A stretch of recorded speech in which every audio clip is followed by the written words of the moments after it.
Background.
Come afterwards.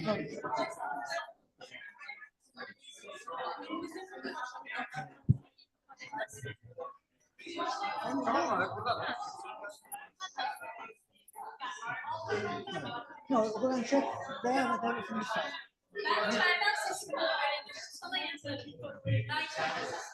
So,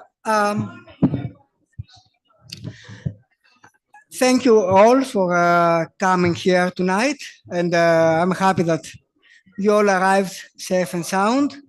And I also have to welcome our hopefully numerous audience from online. And okay, just ask them kindly to turn off their cameras and microphones. So this is, we're a bit late, but we have time because one of tonight's speakers will not be able to participate, Harun Küçük, unfortunately. So I'll give the floor to our director, Jelena Harlaftis, and then I'll just say a few words. And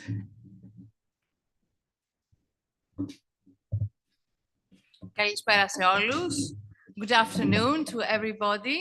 Thank you very much, Mr. Vice Director of IMS. We're very happy to have you here and also delighted to have this workshop of this, not ghost town, okay, or the head of the ghosts, but this beautiful project from which I have learned as well quite a bit, and I'm delighted to have also wonderful colleagues.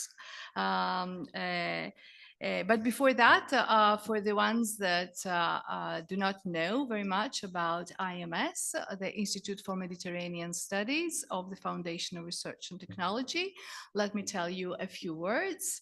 The Institute for Mediterranean Studies of the Foundation of Research and Technology is one of the 10 institutes of the best, we think, but we do not only think, they tell us so, a research center in Greece.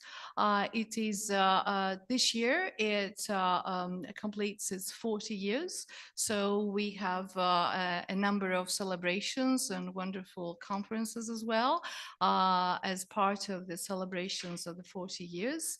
It was formed in 1983. Now the 10 institutes is there are mainly science. We are the only humanities. So we have in Heraklion the Institute of Computer Science, the Institute of Laser, the Institute of Mathematics, the Institute of not astrophysics, not astrology as well, certainly. Although the head of the director of the institute tells me always that I would probably earn much more money if I were an astrologist. Okay, of astrophysics.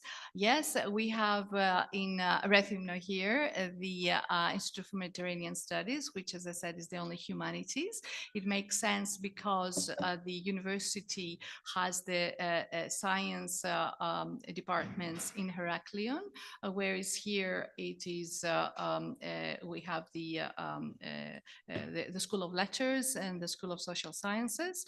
I forgot in Heraklion the very important as well Institute of Molecular Biology. Then here we have our institute. In Chania is the Institute of Geoenergy.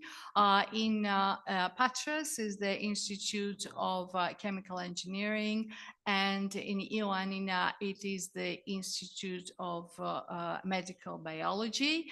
And we have units like Praxis, which makes the relation with the market, with the businesses. And also we have a very successful publishing house, which is called the University of Crete Publications, not Cambridge University Press, but it's got CUP as well. It's because Greece has only state universities, and it's not, we cannot sell books. We can make books, but store them. So we have this very important unit, which is a publishing house. So this is us. Now, Institute of Mediterranean Studies was established in 1985, and it has now 10 research groups. And in history and civilization of Mediterranean. So in history, our Department of Ottoman History is one of our oldest and very successful ones. So we have the Department of Ottoman History, we have the Department of Global and Mediterranean Economic and Social History, we have Department of the Diaspora and of City History of Cities and Diaspora, and of the Black Sea as well, of the Mediterranean, the Black Sea. We have the Center of Maritime History. We have the Department of History of Technology, and also on the part of culture, we have the Department of History of Art called El Greco. The history of the theater. We have a laboratory of cinema and of movement, sound, and image, of course another very successful department which uses the technologies of geophysics. It is the laboratory of geophysical and satellite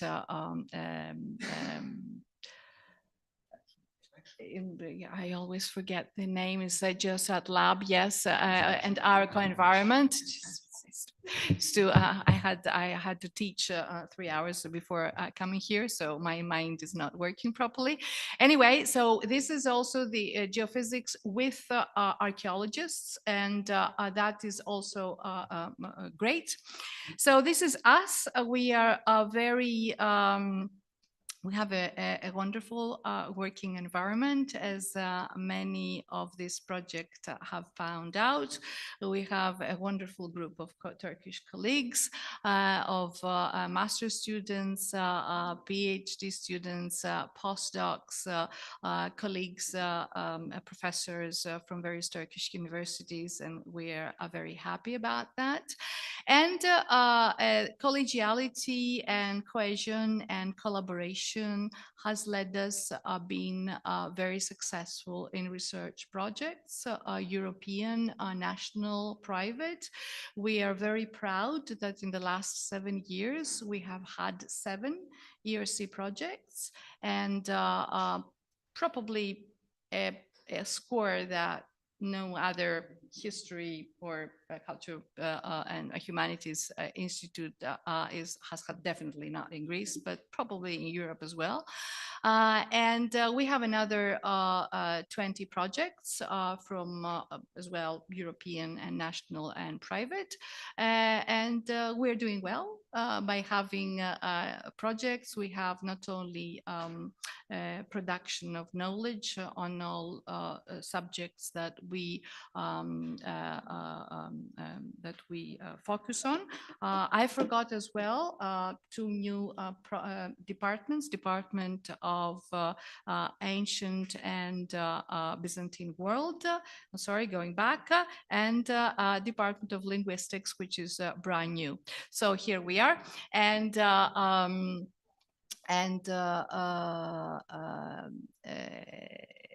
yes, that having overheads from these projects means that we have also some money to support our postdocs and our PhD students, and to continue and to apply for more research projects, not for the money.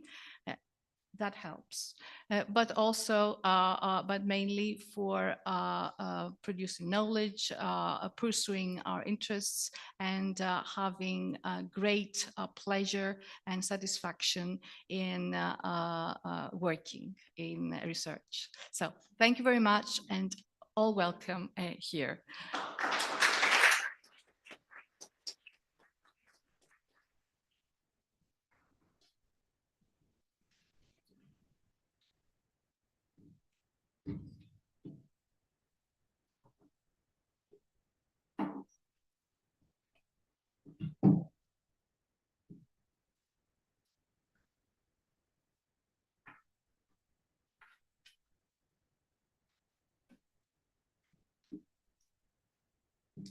Okay, I will be short again. Just a few words for those of you who are not acquainted with our research project. This is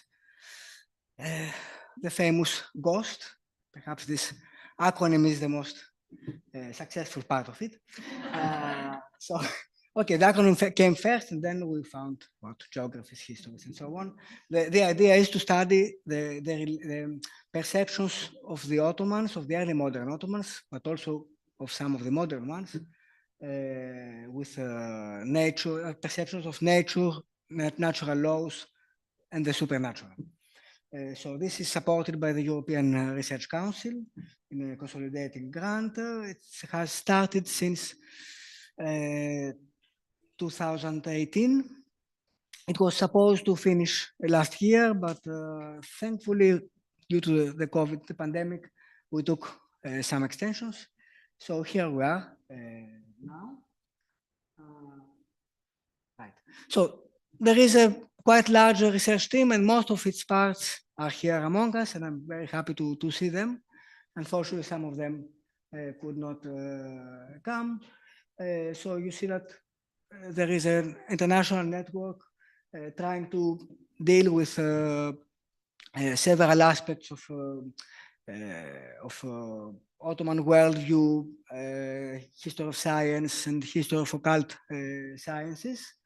I think that we have gathered some of the very top experts in these fields. So you can see many more details in the links in our internet web pages, and also to get informed for our publications and things and events through either Facebook or Twitter or X, whatever.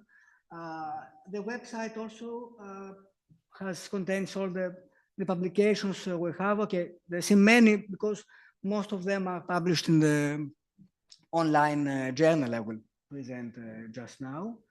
And for those who don't know, ERC projects have to publish open access, so you can download and read everything wherever you are.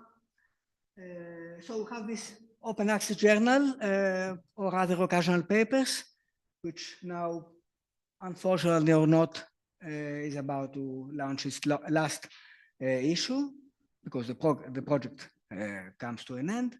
Ajaib, and for those who don't know, Ajaib means the marvelous, whatever, marvels. There are more expert people than me to explain exactly what it means, but so we try to publish not only our own work, but also work of other scholars, and some are already present who have the same research interests.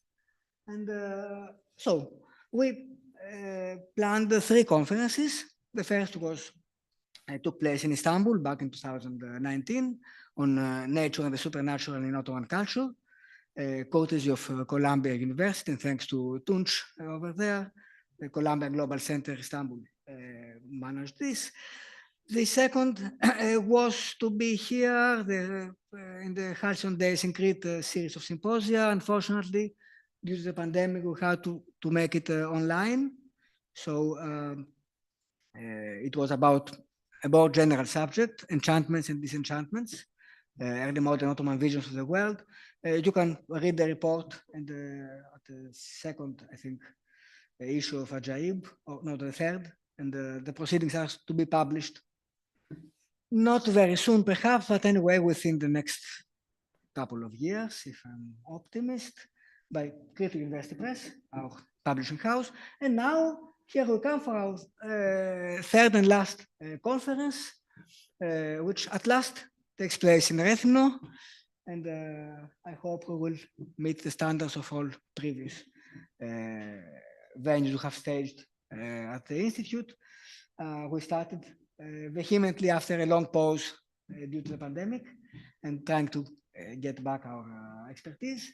So it's knowing and controlling nature and Ottoman culture, scientific and occultist approaches in a global perspective. So we center more on the occult side of things. And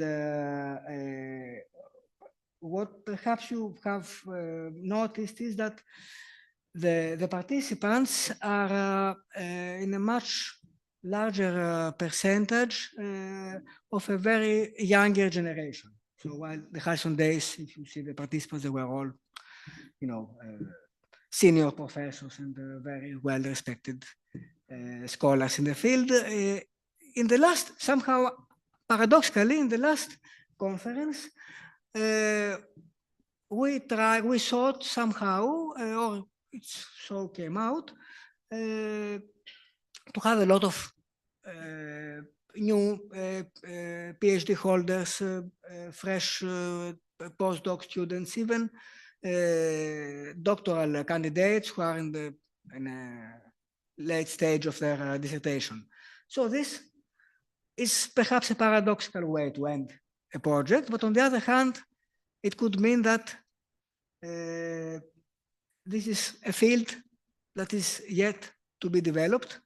So there are a lot of studies in the beginning, and this was also one of the aims, of the goals we had set in the beginning to create GHOST, the journal, the conference, everything as a hub of present and future research. So I hope this conference will illustrate it in a nice way. And yeah, that's it.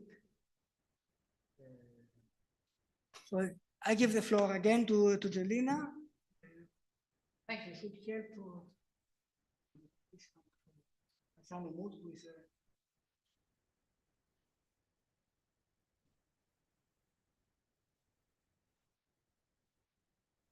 So please, if you are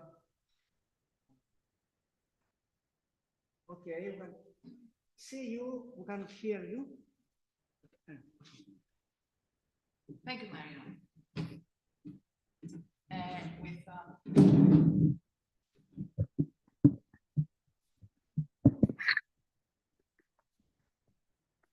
Okay. So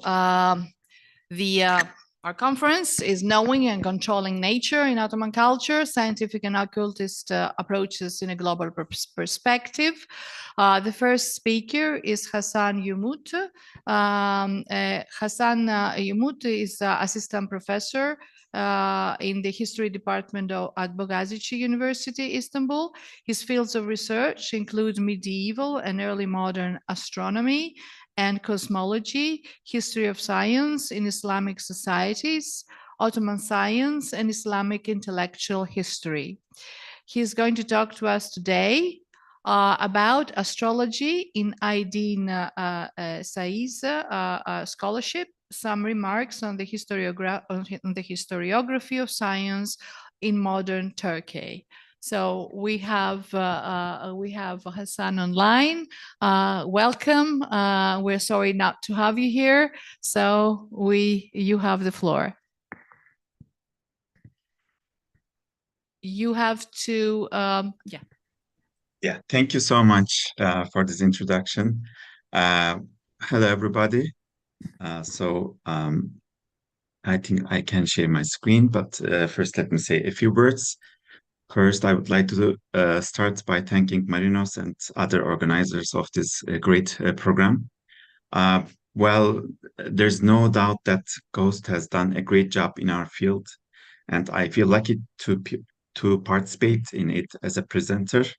Unfortunately, today I couldn't be together with you there. So I also want to thank you again, Marinos, for allowing me to make the presentation online. So before starting, let me share my screen first and then continue. I think it's okay, right? I think, okay. So,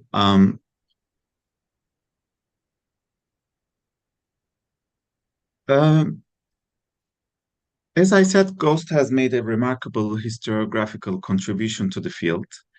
It showed us that the supernatural phenomena and the occult sciences deserve to be studied extensively to understand aspects of Ottoman science that have not attracted much attention. But how about an earlier phase of the field? How was, for example, astrology understood as a subject of study in the history of Ottoman science? So, in my presentation, I would like to offer an insight into it by taking an eminent scholar as an example. So, it would be easily said that Ottoman science studies and studies on the history of science, generally speaking, in the Mediterranean and Islamic societies, have had a transnational character, especially over the last few decades, with scholars and institutions from different countries. But it would not be wrong to claim that historians in the late Ottoman and early Turkish Republican periods had an important, profound influence on the trajectory of the field, namely Ottoman science. In my presentation, I want to focus on Aydın Sayılı, whose scholarship on the astral sciences and scientific institutions is still acknowledged in the field. So, my main argument is that although astrology was not the main focus of Sayılı's scholarship, his approach to this field bears some interesting characteristics that are, to some extent, different from the general understanding of astrology in the historiography of science in Turkey in the 20th century. More specifically and importantly, although he describes astrology as a pseudoscience, yalancı ilim, he is aware of and explicitly expresses the potential of astrological texts for the literature. So he could largely keep a reasonable distance between his personal modern views of astrology and his historical perspective. So today I will share with you some quotations related to astrology from his works. But before this, let me first briefly introduce his biography and major works in the field. So Aydın Sayılı, he was born in Istanbul in 1913, and after completing his primary and secondary education, he was sent to the US for having an education in the field of history of science.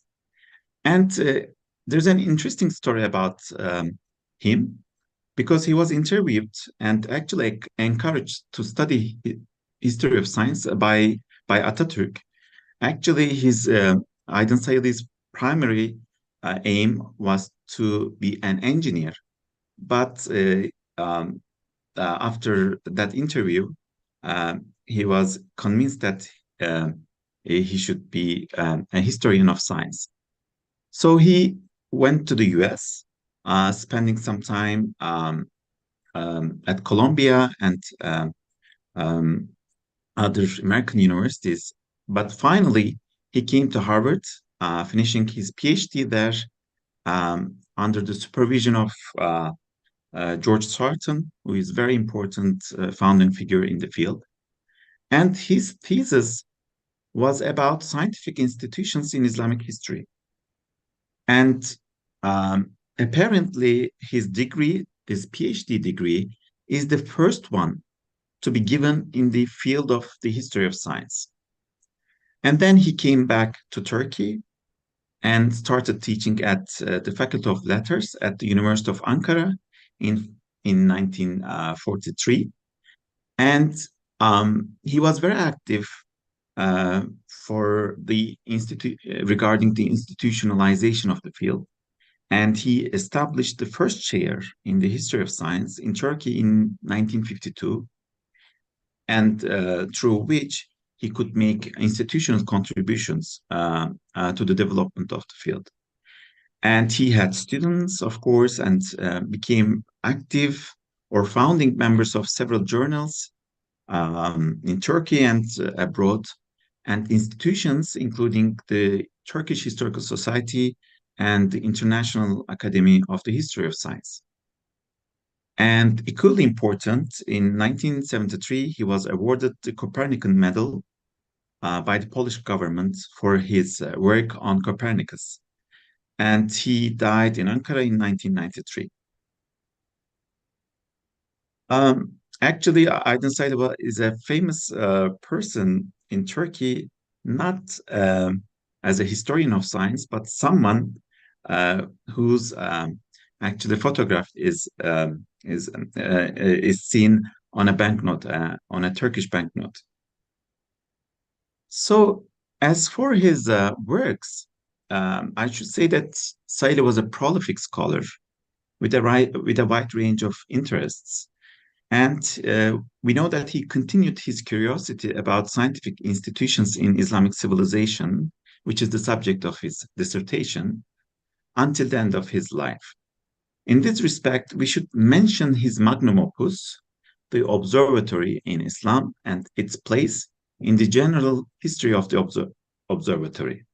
So it was first published in the early 1960s, and actually one is amazed by the number of primary sources he used and his comparative perspective to contextualize the observatory as an institution within Islamic history and world history. In this book, Saylı deals with astrology extensively, and he pointed out that astrology was one of the motivations for constructing observatories. Most of his research is based on the astral sciences, astronomers, astrologers, and scientific institutions in Islam, as I said, and the observatory in Islam, and another book of his on historically significant letters of Cemşit el-Kaşi, one of the founding figures of the Samarkand Observatory in the 15th century. So we could give, we should mention of these works as important contribution to the history of astronomy in Islam. Apart from this, his interest in Copernicus and the heliocentric system resulted in the publication of the book titled Copernicus and His Monumental Work in the 1970s.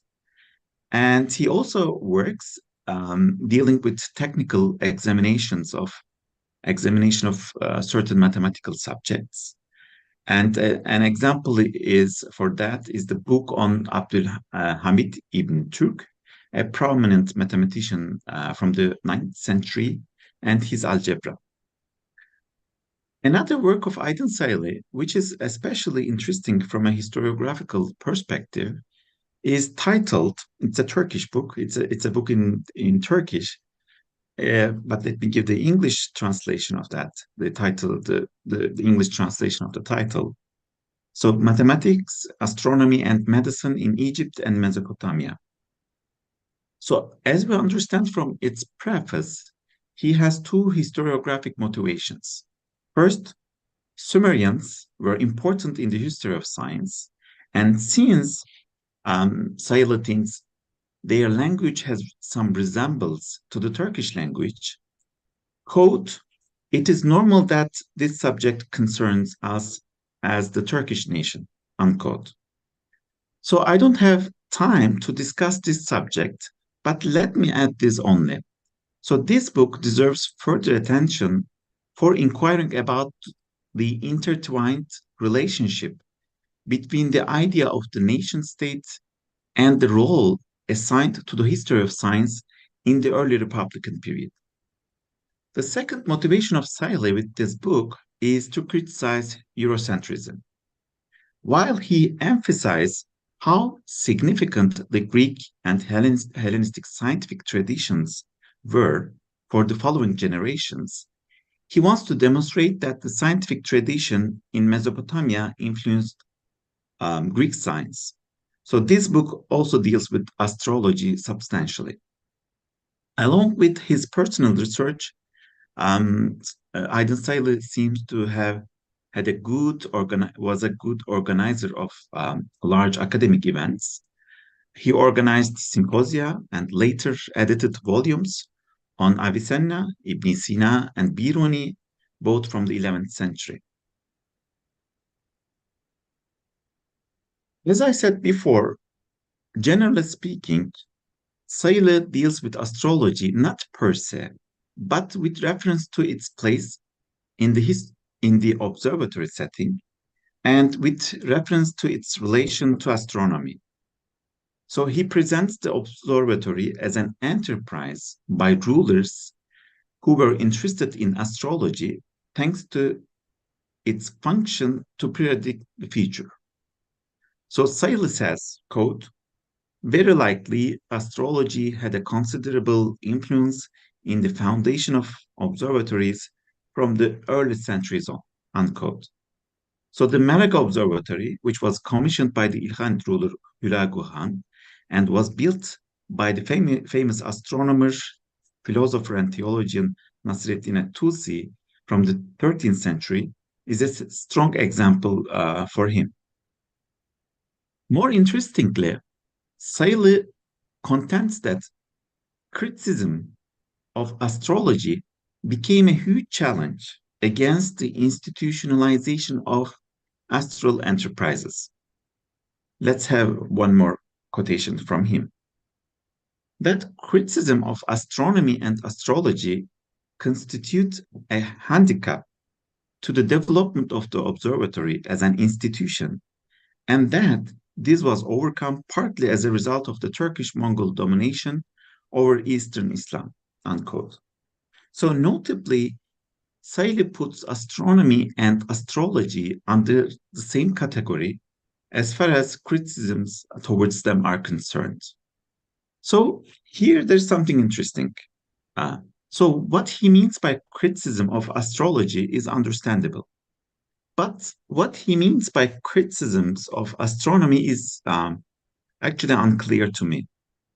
As many studies have convincingly shown over the last few decades, astronomical disciplines, especially theoretical astronomy called Ilm al-Hay'a, the science of timekeeping called Ilm al-Miqat, and astronomical instruments, these disciplines particularly were largely appropriated and naturalized in Islamic civilization.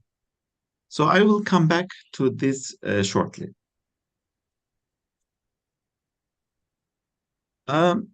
Another point I would like to raise is how Sayılı regards astrology as having had a positive influence on the development of the mathematical sciences in the pre-modern period.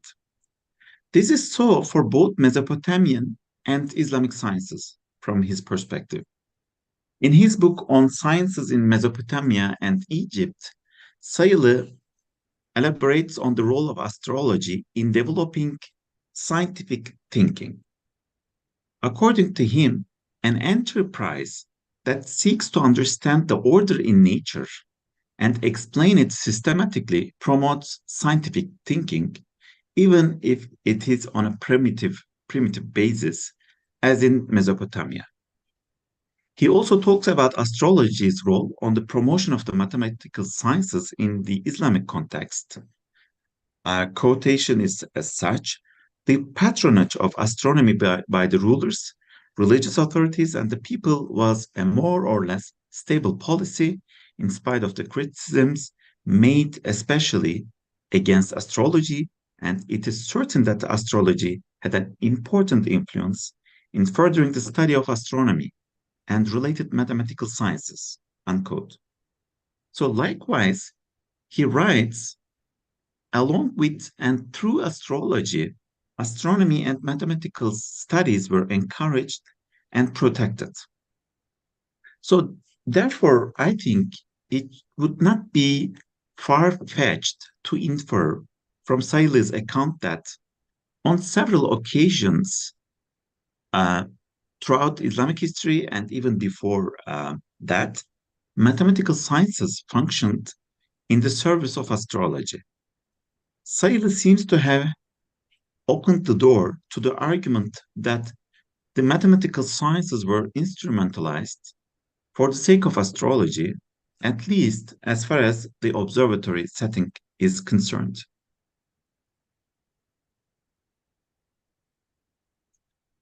The observatory in Islam, his magnum opus, does not claim to provide a comprehensive history of astronomy in Islam. It's a definitely well-researched account of the development of a scientific institution, but it still gives us insights into Sayles's general perspective of astronomy. As far as the observatory and astrological activities are concerned, Sayles contends temporary declines in scientific activities in Islam took place as astrology was severely criticized. Let's have one more quotation from him.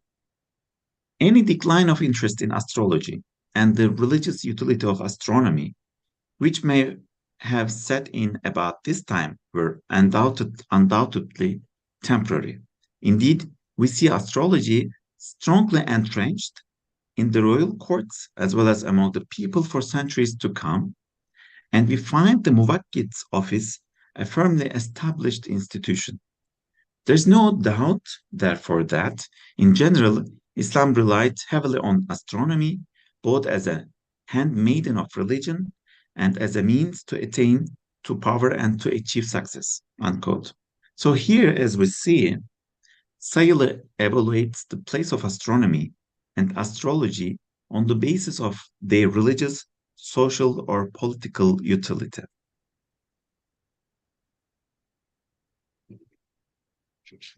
So Sayles is obviously aware of the separation between astronomy and astrology, but he also claims those disciplines were sometimes treated similarly in Islamic history, particularly. In his preface to Süheyl Ünver's book on the Ottoman Observatory in Islam, Sayles writes the following. The second and probably the most important reason for the observatories being short-lived is that astronomy and astrology did not fall under Islamic sciences, and that they were among the transmitted sciences which many pious Muslims did not tolerate.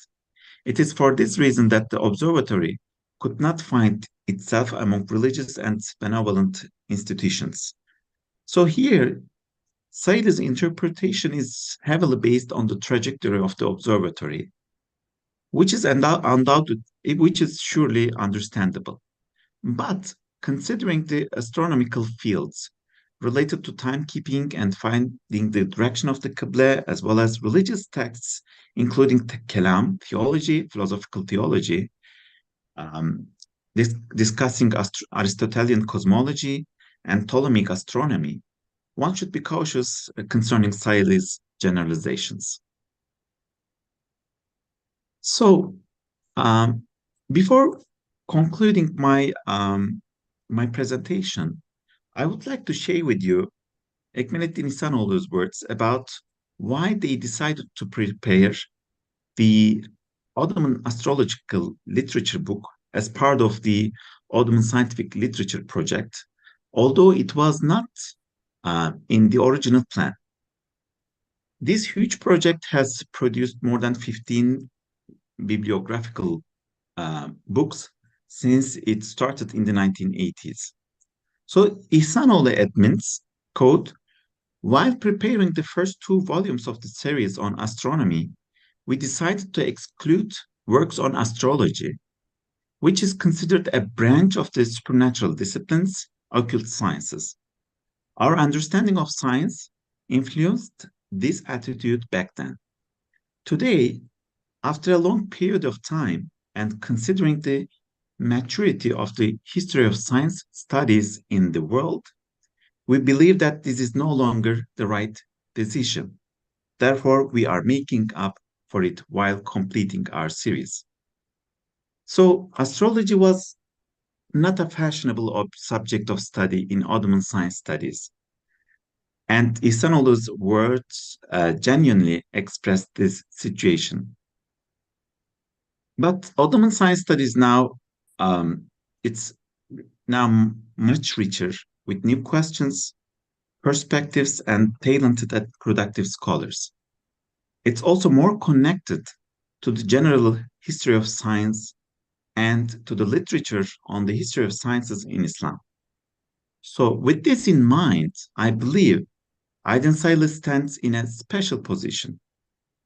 He published his works related to astrology almost 70 years ago, and his attempts to unfold the historical importance of astrology is quite remarkable.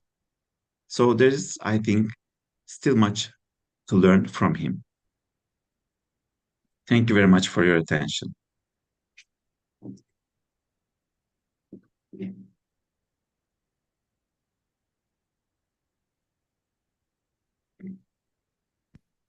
Thank you very much for your contribution and your presentation and for keeping up the time. And so our next speaker is not here. Harun Bekir Küçük, he's associate professor at the university. Because I know he's in London, some other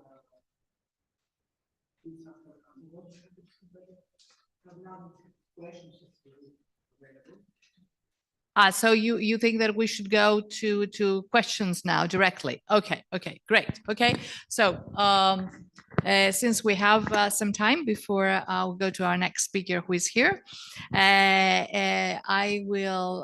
we will take questions from the audience or from our participants that are online. Muhammad Youssef Forensis, thanks you very much. Thank you very much for your presentation. Yes, please. No, one moment. You will have to have your microphone. All right. Thank you, Hassan. I hope you are hearing me. Hello, Tunç. Yes, I hear you. Okay. I wonder whether there are any correspondences between Sarton and Sayılı, because Feza Hocam knows it better. They published some correspondences between Sarton and Adnan Adıvar, some other Turkish historians of science. I wonder whether there is any archive of correspondences between the master and disciple.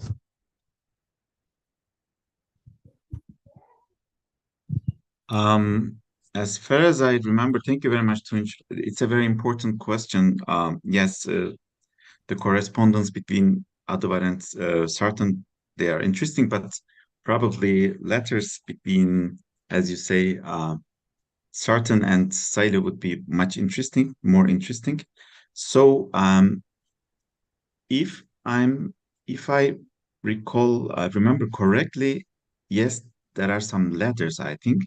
And if still, I think Feza Hoca, she has been working on them, I think, because yeah, I think there are some letters, but if I'm not mistaken, we have the letters of Sarton, we have the letters of Sayılı, but we do not have, at least for the time being, the letters of Sarton to Sayılı. But Feza Hoca could correct me if I'm mistaken. Thank you. There is you. Please introduce yourselves when you make. Please introduce yourself when you make questions, because our speaker does not see you. This is Feza Günergun from Istanbul University. Thank you, Hasan, for your presentation.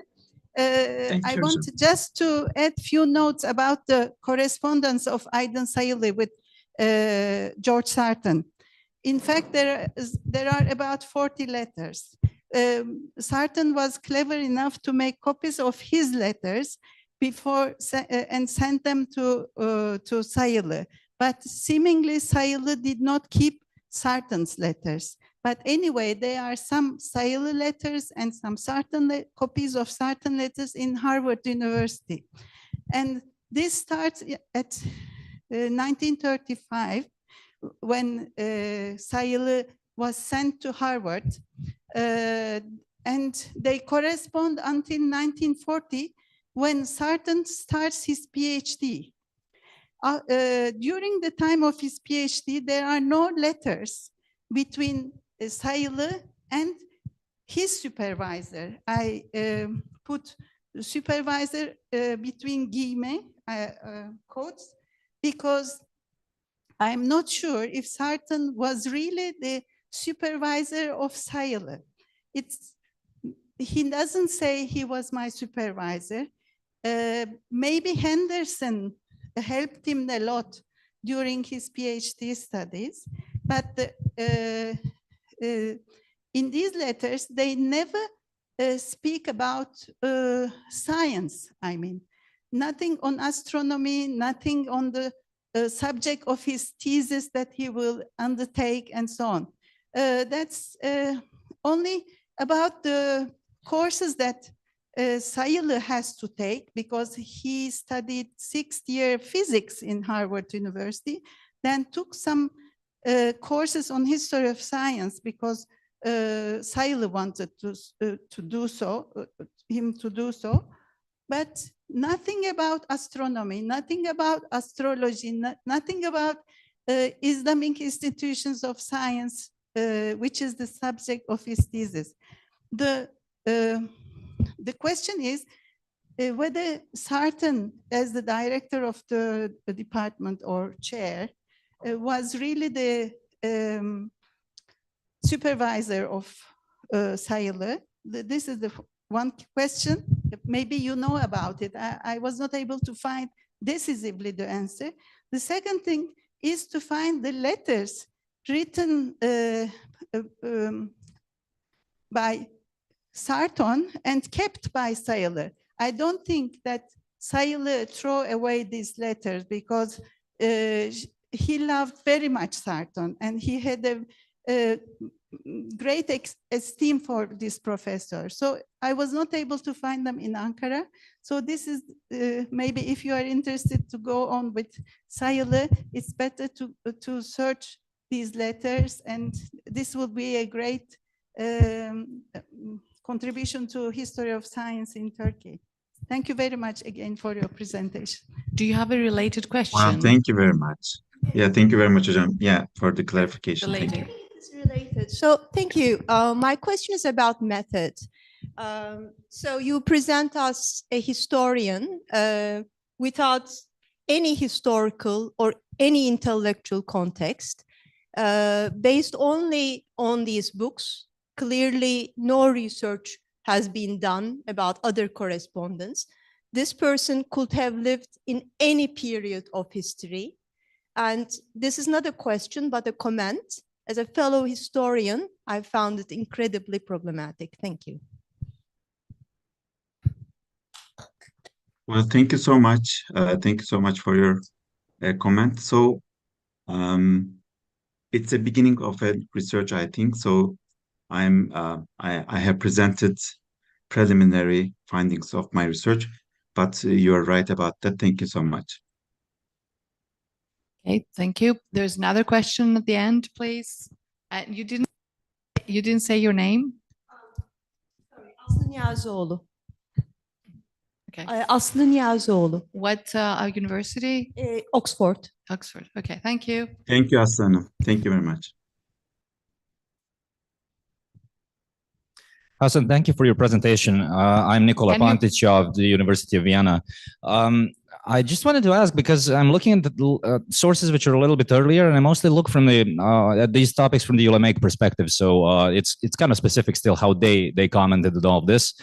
Does your source mention any difference between the types of astrology, and how does he separate exactly between astrology and astronomy? Previously, we don't see many phrases which are translatable directly to astronomical research as we do have in the 20th and 21st century, and especially internationally, right? We've got basically inferential astrology, which is that which might happen depending on, for instance, celestial bodies, and arithmetical astrology, which is where things are. Let's calculate stuff so that we see where it is and what's going to happen about them in terms of, for instance, I don't know, weather conditions and that kind of stuff.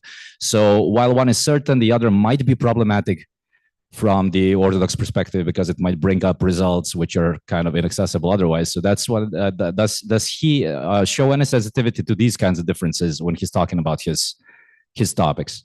Thank you. Well, thank you very much for this important subject question. Well, he's not very clear about the differentiation of sort of like astronomy from astrology. Sometimes it gives us the sense that he sometimes uses those disciplines interchangeably. So there's one thing is clear. One thing is very clear. He thinks that the trajectory of these both disciplines are actually going together. This is his perspective. But as far as the sources I have examined, he did not make subtle separations or categorizations of astrological disciplines.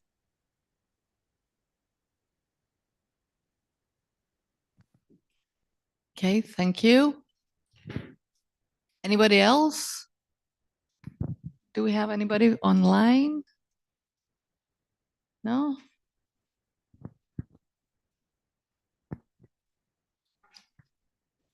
There's one. Can you please? Hey, can you please read it? Oh, we can find it here. So we can find it here. Okay. Right. Muhammad Yusufaran asks, which source should we look at first to understand Aydin Sain? Thank you. Yeah, absolutely. The observatory in Islam. Yeah, it gives us a lot of information about his understanding of the history of science, generally speaking. Yeah. Thank you. I think the director of the Institute of Astrophysics, that is an observatory up here on the mountain of Siloritis and Skinekas, will be delighted to hear that. Is there any other question? No? Thank you very much Can I say presence. just one? Yes, please. Can I say only one thing? Well, I just want to thank everyone for their questions. As I said, this is the earlier phase of this research. That's why I didn't make any big claims, generalizations about the sources that I have used. And thank you to those who are giving me constructive criticism and evaluation. Thank you so much. You're welcome. Thank you for being here. So our next speaker, Harun Bekir Küçük, is now here. He's a historian of Ottoman science at University of Pennsylvania and is a member of GHOST team. But unfortunately, he was not able to come due to professional engagements that he would not leave from. So we are very happy. I am very happy to have here Dr. Isik Demirakin. I've been seeing her work a lot at the office opposite my office, for quite some time, and she's become a very good member of the Institute for Mediterranean Studies. She's a postdoctoral researcher in the GHOST project. She has studied at the Middle East Technical University and Bilkent University in Ankara. She has authored several articles on urban, cultural, and intellectual history of the late Ottoman period. And she's going to talk to us about between supernatural and natural in the late 18th, early 19th century Ottoman Empire. So the floor is yours. I'll put this microphone over here. Try and be near it. Okay. Thank you, Jelena. Thank you all for coming here, joining us today, either in physically or in the front of your computer screens. Is it working? Yeah. Oh, okay. So, as my title suggests, as part of this project, I am studying perception of sciences and supernatural in the late 18th and early 19th centuries in the Ottoman Empire. And today I'm going to share just one aspect of my study, namely the use of supernatural as a legitimizing tool. So some of you are already familiar with what I'm going to talk about, but I've added some more on top of it, and I would like to share what I found so far. So let me begin with Esat Efendi, Şehizade Esat Efendi. He was a high-ranking ulema who was appointed the Qadi of Istanbul in 1834. And he was also the court historian from 1825 until his death in 1848. He wrote Üstü Zafer on Vakayı Hayriye, justifying the abolition of Janissaries. And most importantly, for the purposes of this presentation, he was a director and editor-in-chief of Takvim Vekaye, the first official newspaper of the Ottoman Empire. So this newspaper is quite important because not only because it was the first published newspaper, but also it was a new, novel way of communicating the policies of the center to the general public. So the first issue appeared on 11th of November, 1831, after the printing and distribution of its Mukaddime, the foreword, a bit earlier. This Mukaddime stated the reason that of the paper as the need to establish the truth. From its outset, the paper employed a variety of tools to turn the public opinion in favor of Mahmud II's policies, blending traditional and modern symbols of legitimacy. Within this context, it wasn't out of the ordinary to find references to modern sciences alongside strange and miraculous events in the same issue of Takvim Vekayi under the titles Fünun, Garibe, or others which didn't have these specific titles. This may appear contradictory at first glance, but Mahmud II's reign actually made ample use of religious symbolism and flexed those symbols to include the innovations introduced throughout his rule in a way that fit in with the existing worldviews of the Ottoman subjects. As a matter of fact, if we look at the fourth issue of Takvim Vekayi, we can see that the outline of what we can call their editorial policy was drawn in an article. This article made the case for the necessity of sultan with ample references to religious doctrines. So this article starts by explaining the need of individuals to live in a community as they would not be able to attain the basic necessities of food, clothing, and shelter by themselves, and then goes on to lay out a panorama of a society with individuals of differing moral natures. Some of these individuals were endowed with virtue and good moral values, ahlak-ı hasene, while others were of malign motives and creed, ahlak-ı kabiha. We will see in the examples, or you can see in the articles printed in the Takvim Vekayi, that usually the narrative is based on either very bad people or very nice people. Okay, so this is like showing the contrast within differing moralities. So the article continues. for justice to prevail in life and hereafter, not just here.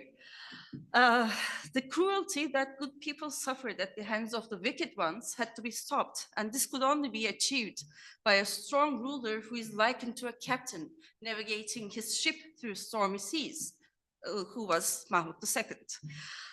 Of course, what the subjects had to do was to devote their unwavering loyalty and unquestioning obedience to the Sultan as prescribed in the hadiths, and of course through Takvim ve Kai.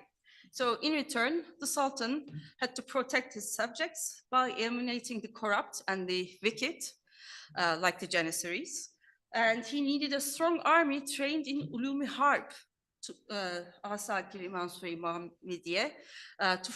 fulfill most of this responsibility. So the article continues. Mahmud II succeeded in doing this by abolishing the corrupt cours and raising a brand new army of protected soldiers, thus reviving Dinu Devlet, religion and state. So this preference of the newspaper, or Esad Efendi in a way, to portray a society divided along the lines of morality seems to be a deliberate move to further argue for the divinity of Sultan, as we shall see. So by reinstating the role of Sultan as a divine ordained figure of authority, maintaining the order, the article supported the centralizing policies of Mahmud II. And since the new army was directly associated with the Sultan's person in the paper, the army was also sanctified in a way. And in the meantime, of course, the article served to determine the content and the scope of the Takvim ve Kai in general, putting all sorts of reforms under the protective disguise of religion and tradition, thus giving leeway to the newspaper to introduce its audience all sorts of reforms without any inconsistencies. So the language of this article that I've been talking about is imbued with allegories and allusions to moral responsibilities of Muslims throughout.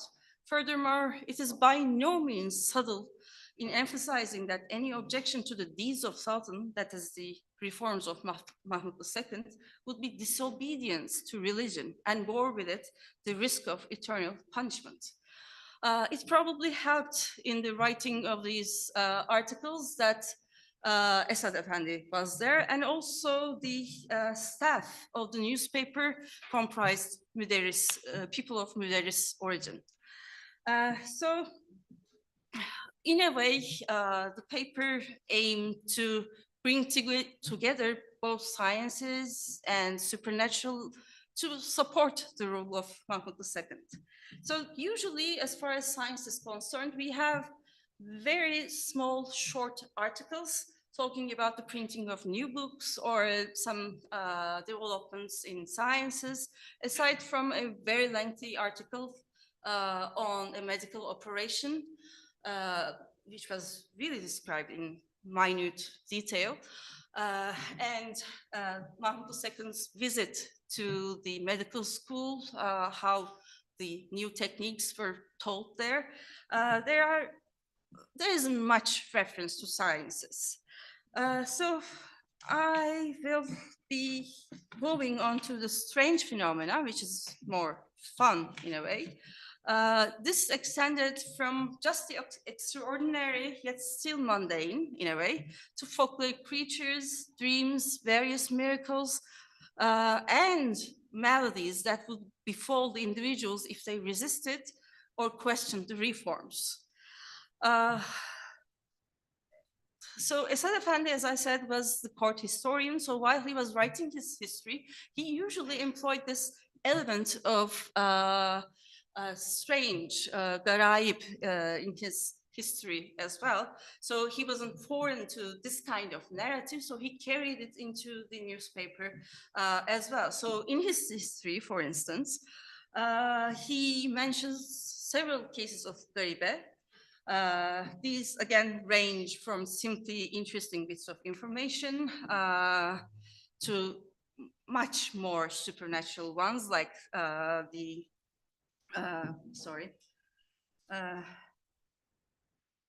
the victory won by the Ottoman soldiers against the overwhelmingly larger army in Chios with the help of God, or the curse of an old man upon the Janissaries for their demise as they assaulted him with no apparent reason, which, as Esad Efendi points out, eventually came true because they were abolished. So Takvim Vekai continues this tradition in a way. Again, some of them concerned these Garibe stories, some of them concerned births of animals with extra legs, people living for extraordinary lengths of time. Others concern inexplicable events, such as the time when the locals of Bayramiç saw a green light suspended in air, which eventually landed on the grave of Van Unzile Ebe, or the discovery of an decomposed corpse belonging to a Jewish woman with even the henna on her hair still vibrantly colored. After the discovery of the body, she was given a proper grave upon the orders of the Sultan. So Sultan was directly inserted into this story.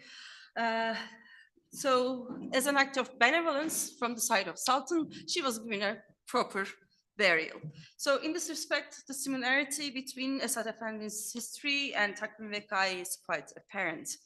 But the paper also presents cases which were taken one step further, both in terms of their association with the supernatural and their relevance for the contemporary issues for the Ottoman Center.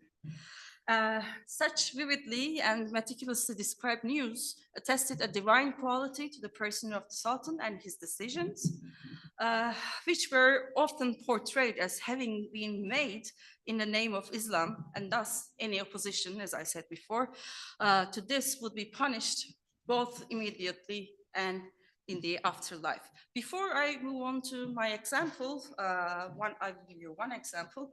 I must also mention how they came to write these stories, because it seems that they were not necessarily made up stories. Actually, in 1831, just as the Mukaddime, the foreword of Takvim Vekai was published, an order was sent to the provinces instructing the governors, the authorities to report, in a way, any kind of strange events deemed worthy of publishing in the paper.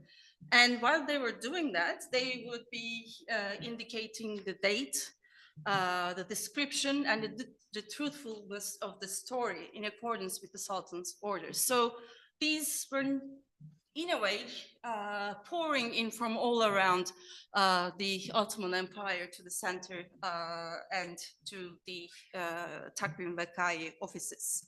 So like many people of authority also reported similar cases. One such case concerns, as it's shown in the archives, the birth of triplets.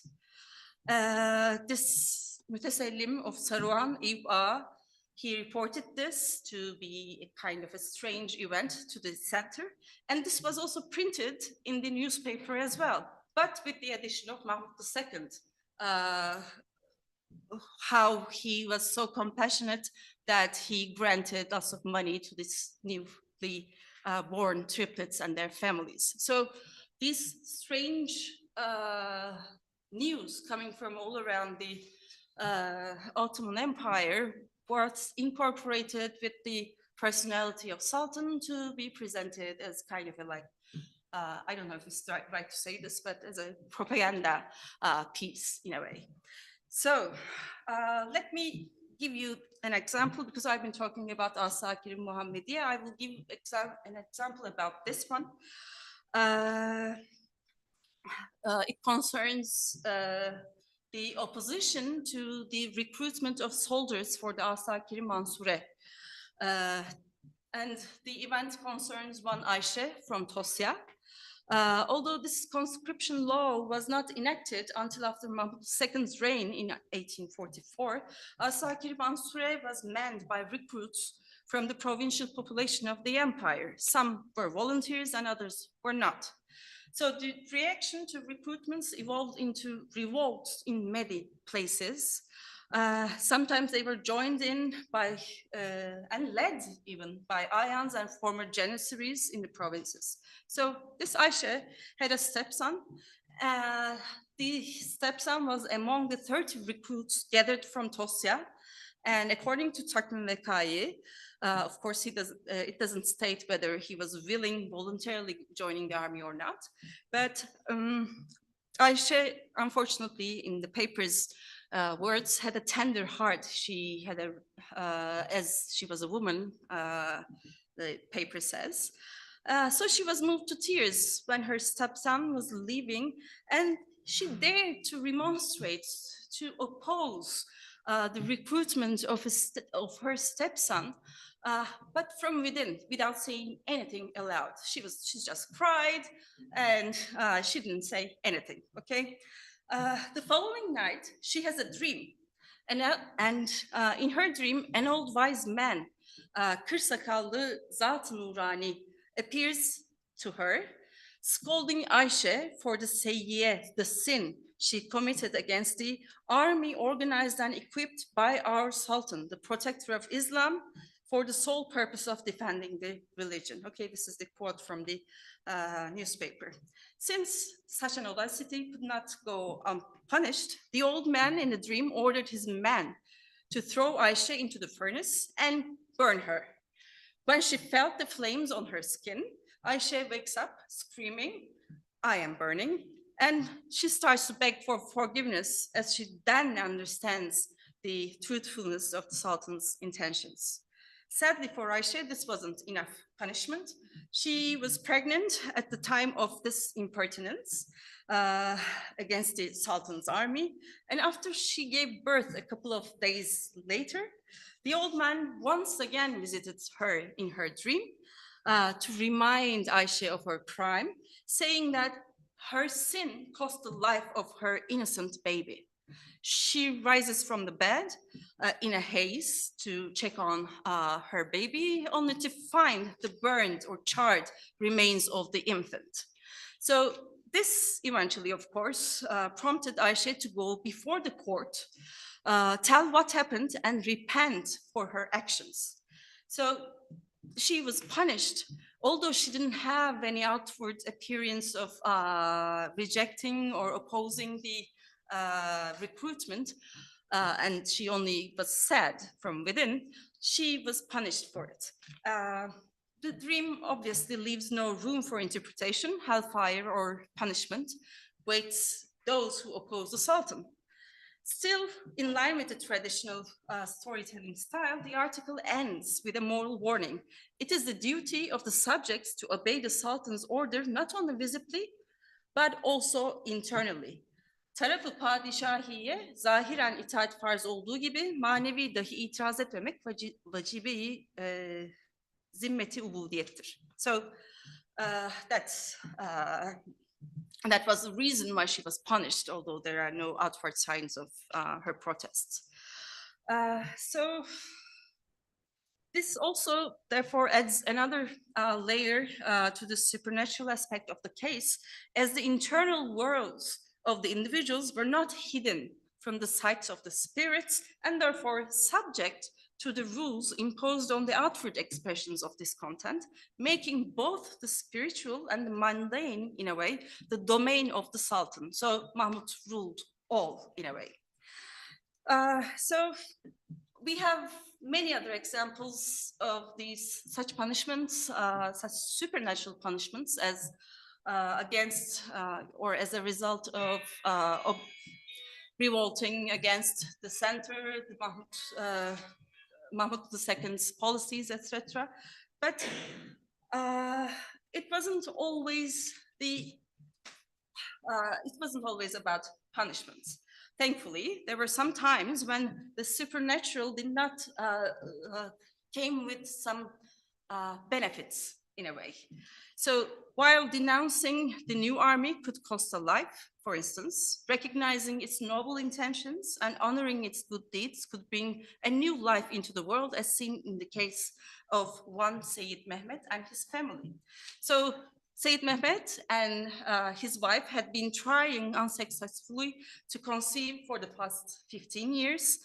And the wife finally made a vow to send her child to Asakir Mansure at the age of 10, if God granted them a boy. That very night, they received a spiritual sign, an omen, probably in a dream, although it's not really specified in the article. But after the completion of the pregnancy term, the woman gave birth to not one child, but 2 boys and a girl. So her prayers were answered actually very generously, leaving her with 1 boy and 1 girl, even after one of the boys goes to join in with the Asakiri Mansur. So, I mean, I've been talking about these articles being imbued in supernatural, but they usually had one foot in truth, in a way. So Ayşe from Tosya, who objected the recruitment of her stepson, might have actually existed, because what we have is a series of documents in the Ottoman archives talking about this rebellion against conscription in and around Tosya, which lasted for a couple of months, or 3 or 4 months, because we had the correspondence talking about how they were trying to quell this uprising. So there was actually a uprising in that area. So it was, in a way, truthful, corresponded to something true, anyway. So if in connection with this case, we can mention Tarih Lütfi, for instance. In his history, Lütfi says, he talks about this uprising in Tosya, which was started by exiled former janissaries against the recruitments. And according to Lütfi, the Ayan of Tosya was pardoned for his aid in the incident, only later to be beheaded for answering the question why he did not send any recruits insolently, saying, "There is no one left to send. Was I supposed to send cows instead?" So there is an actual problem, and the issue of Takvim Vekai corresponding to that actual problem, but including in its narrative these supernatural elements, in a way. So it's not really easy to understand how these supernatural stories were perceived by the center and the audience. It's much easier to see the difference if we make a comparison with the later part of the 19th century, for instance. There's this case in the Takvim Vekai, again from 1830s, 1837. It was talking about a case concerning such a restless spirit, kind of like a vampire haunting the people of a town. And eventually the people of the town exhumed the body and incinerated it, so that the locals were able to relieve. The women and children were now safe. Some 50 years later, what we have is a similar practice, local practice, again concerning the burning of bodies of vampires or cadus in Toyran district of Rumelia. But this time the reaction of the center was quite different. Actually, what they did was to start an investigation into how this happened, and the document related to this says this kind of behavior or action is not compatible with the current level of civilization and human dignity. So we have just 50 years in between, and the reaction of the center is completely different towards these things. So the culprits were eventually prosecuted for having committed this act without any permission from the government. So what we have, therefore, is the use of supernatural as a tool in a way to support Mahmud II's rule. And at the same time, it seems that in this sense, in the sense that they were being useful, they were not much different from each other. That's how within the same newspaper, we had an article talking about a medical operation, and at the same time, some supernatural event happening at in the meantime. So slowly, as I said, in the later part of 19th century, things start to change as far as the center was concerned. But the perception and the explanation of natural phenomena through supernatural did not necessarily end. Let me finish with a quote from another newspaper, this time Ceride-i Havadis. It was the second newspaper, Ottoman newspaper. It was semi-official in a way, actually official, but semi-official.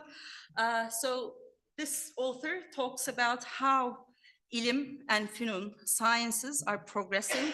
The causes for the things which were thought to be extraordinary and wondered at are now ordinary things known to all. So, as I said, this is just one aspect of my study, but it is, I think, it shows this interplay between natural and supernatural towards the end of the 19th century and at the beginning of the 19th century. So, if you have any questions or comments, I would be happy to hear them. Thank you for listening.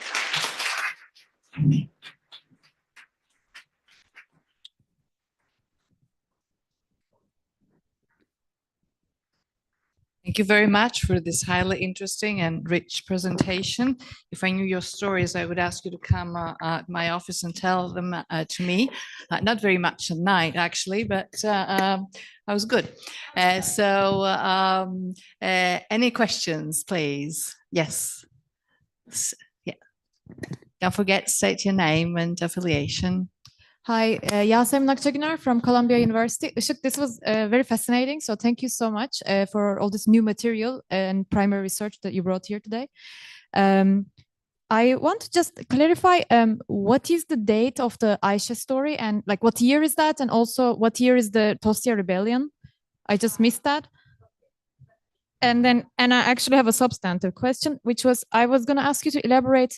You were saying about how, you know, on the same page, we see this medical operation, but at the same time, the supernatural story. Is the idea there that the medical operation is kind of taking us to a more secular idea of the body, or just why is it surprising to see those two things, I guess, on the same page? If you could elaborate.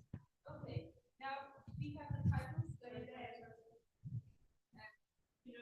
and normally we see as like opposites in a way, but both refer to the actual happening, right? Like this operation, this medical operation, but told inclusion of second. So second, because he was the patron of sciences, medicine, it was thanks to him that this operation was able to take place. Likewise, with the supernatural ones, it was thanks to Mahmud that things happened. So that's the point.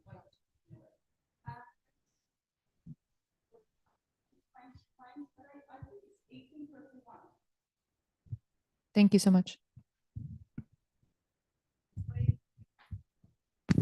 Yes, please. So that was not heard by our audience because I have closed down my microphone. Yeah.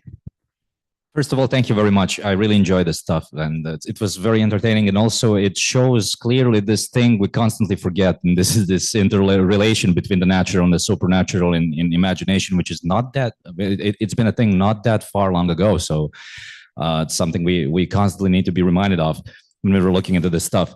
But I was also noticing details about your story. So this is technically a minor detail, but it kind of flows into something else in case that you have traced these. The details of your stories are usually ringing into old beliefs that were some of these were certainly present even before Islam. So that's just Of course, I mean, dream visions and that kind of stuff. The allegory with the ship and the captain, that's a Sufi allegory. I've been encountering it all around the 18th century, especially with the Qadiri Sufis, but it's probably older. Just for the life of me, I can't remember where from and so on. But we know that, for instance, the sophistic language was for a long time used to justify the mystical parts of the caliphate and so on and so forth. But here we're talking about the more, but the earlier history, right? So the question here is, who did influence these stories when these with these publications started printing them?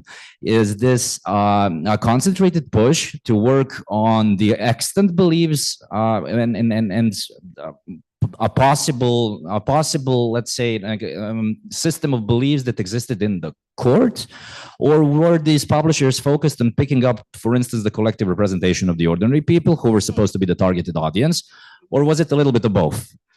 Because I guess the answer about the reception of these would also depend on how they picked these up, because they had a lot of places to pick them up from, but who did the picking? That's the point. Yes, I think Esad Efendi did the picking because it is very much in line with his history, etc. So we can see directly his prints all over this Takvim Vekai and Garibe stories. But as far as the stories are concerned, most of them were quite old ones. We have this famous Janissaries coming back from the dead in Ternova. So it's a story of the Balkans, and of course it comes from the Balkans. We can see in the archives, they were not printed in Takvim Vekai. Even before the printing of Takvim Vekai, we can see that some supernatural events were being reported to the center, like this man hears voices coming from the tombs of Evliyas, and he writes to Istanbul that this shows that we will be victorious in our next war. So these were not obviously new things. Yeah, obviously, since they are saying from the crypt, but they already existed, all of these stories. Of course, they were not new, but they were picked, I think, in accordance with the actual things happening, like this rebellion against recruitments. We have a story concerning a guy who sided with an Ayan to rebel against the center, this time again in the Balkans. So again, there was indeed a rebellion at the time, at the said place.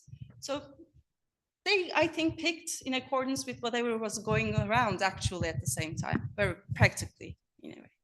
Thank you. I think that this was a great strategy, at least for not the people who were not high up in the administration. I mean, they probably perceived it because we have a lot of these beliefs still existing. They're still around. So I think that they picked up on them very well in that case.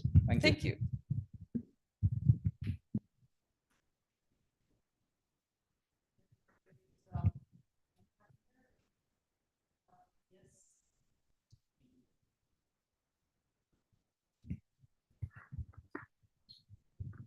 Thank you, Günseli Gürel, Oxford University and Anamed Research Center.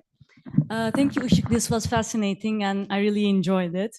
I have a simple question. Were these stories that you've, like, you know, your examples or any other stories, were they accompanied by depictions of the supernatural events that are described? Depictions? Like images? No. At the time, until the 1840s, I think there were no like pictures or etchings printed in the newspapers.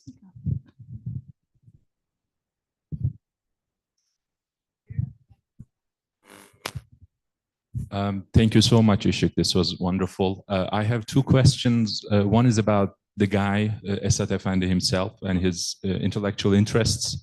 As you know, he has a very impressive book collection, around 4,000 books, which also include quite interesting occult scientific materials. I wonder whether one can trace his takes on nature and supernatural through the books he collected in his own time. The second question is out of my personal curiosity, and it's about the word taqvim. I mean, it always puzzles me why, as the first newspaper, the official newspaper, they took the name Taqvim. Taqvim is an extremely popular genre of annual almanacs produced by the munajjims, astrologers. I wonder whether there is any reference to the selection of the word in the issues of the newspaper or any other writings of Esat Efendi himself. I don't remember directly a direct reference to the word takvim, but I remember that actually at the initial stages of the paper, there were other names pronounced, offered to be adopted as the name of the for this newspaper. I don't remember seeing anything about why they especially chose the word takvim. I'm sorry, but thank you. I think I should be looking into Esat Efendi's library to see these connections. So thanks for your contribution as well.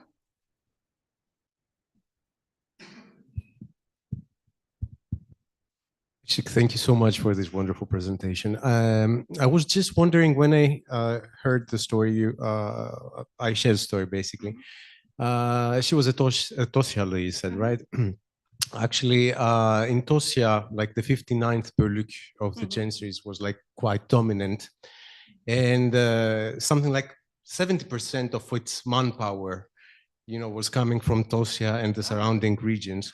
And it's quite natural that, you know, like the people there actually resisted conscription for the new army of Mahmud II. But also there's another aspect to this, which has to do with internal migration, because this particular Bölük was also controlling the networks of immigrants coming from all that region to Istanbul, and more especially Üsküdar. So they were also controlling the wharfs, you know, like they were collecting taxes. They were a state within a state, in a sense. So, you know, like I was wondering if who was supposed to be the, you know, like the auditors of these news? Who was to be were supposed to be the readers of these news? Yeah, the audience. Basically, who was to be, you know, like who Mahmud II's government was addressing? Could it be, for instance, both the people in the provinces and the rebellious elements in Istanbul itself? What I know is like the first issues of the newspaper was printed in like 5,000 copies, and all the state officials in these provinces were made to subscribe to it. So they would be receiving all the news from the center. And probably because the literacy rate was quite low, obviously, what we have is this newspaper being read in the coffee houses, allowed to people. So this 5,000 copies actually reached out to much more people in a way. So as far as this audience is concerned, I cannot really say how they would be reacting, how influential this would be.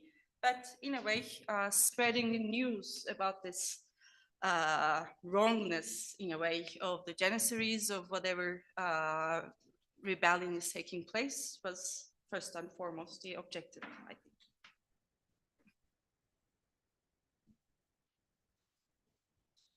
Yes.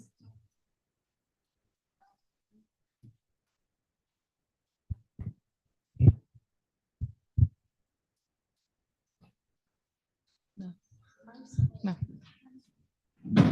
Right. I will. Okay, there is a question by Eleni Gara. Hi, Eleni. We do not hear the answer, of course, yes, because I closed the microphone. I'm sorry, Eleni. The question is, was there a tradition of recording marvelous events? And another one, or was it initiated by Esat Efendi for the newspaper? No, it wasn't initiated by Esat Efendi. It was kind of like this part of this writing style, so I might say, because before even the newspaper was printed, Esat Efendi was already using these supernatural elements to make the messages more clear in a way.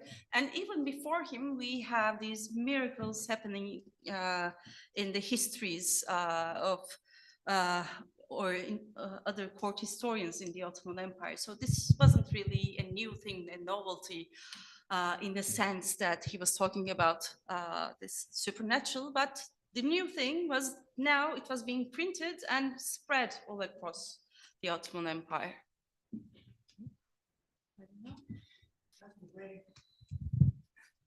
A very short comment. Now, I want to say this earlier, but this was a very nice follow-up.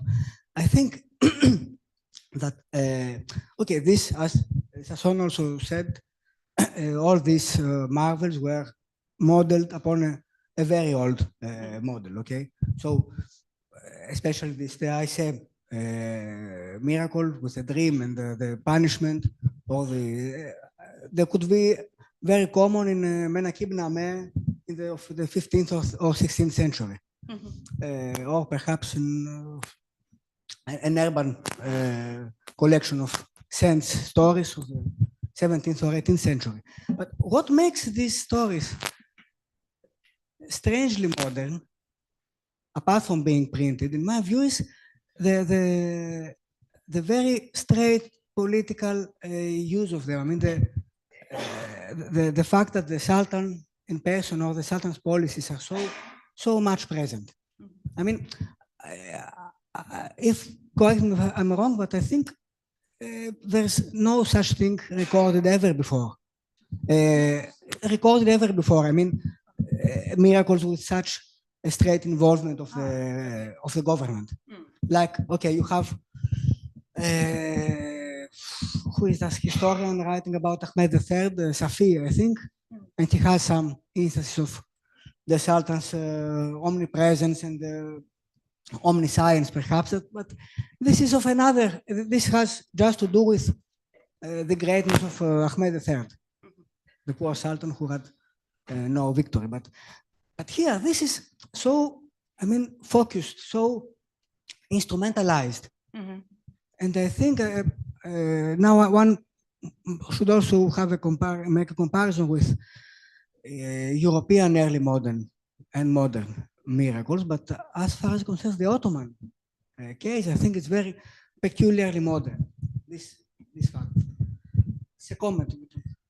Okay, so we have this Sheikh Rüstem of Mahmud II's era.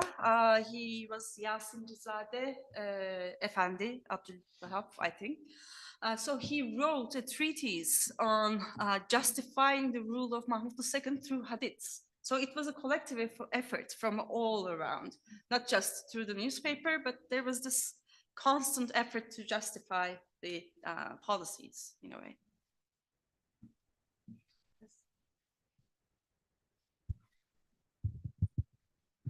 Güneş Işıksa from Medeniyet University in Istanbul. A bit close, yes. Thank you, Işık. I have just a footnote to a latest episode in your presentations about the case in Doyuran in a time that you haven't specified. It's in 1880s, 1878, yes. 1879. I think, let me check. It's around that time. I couldn't find it now, but propel me to comment especially on the one aspect of this discussion about the reception of the news in general. In 1880s, especially after the 1876 and 77 with the war with Russia, Doyuran, or the Macedonian region, was internationally one of the most, how to say, followed, visioned part of Ottoman Empire. And often, perhaps it's the case as well in 1830s, but in the 1870s and 80s, one of the intended audience was the Europeans, because at that time the Ottomans were trying to have a place in the more civilized, etc., rationalized government, governance, and the population. So perhaps this latest remark on the 1879, 80s may be in line with rather foreign political concerns. That's just a probability, a plausibility, but just in order to Well, note thank you. I that. will keep that in mind while I'm rewriting this. Thank you.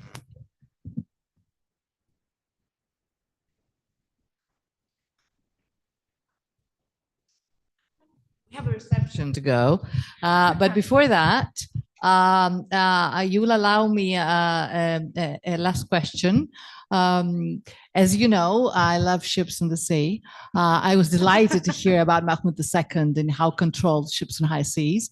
One of the questions really is, in these dreams, does the sea occur, or ships, you know, or as a kind of monsters out of the sea or something? No, there is a dream about water, but not about ships. Not at all. I'm sorry. And with that now, we would like to thank Ashik and Hassan very much.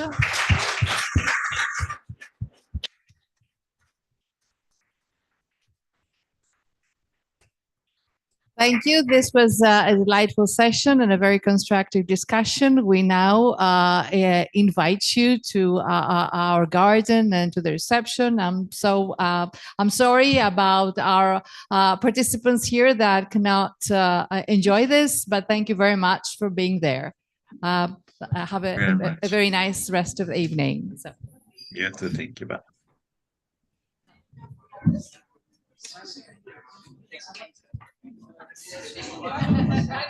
I knew.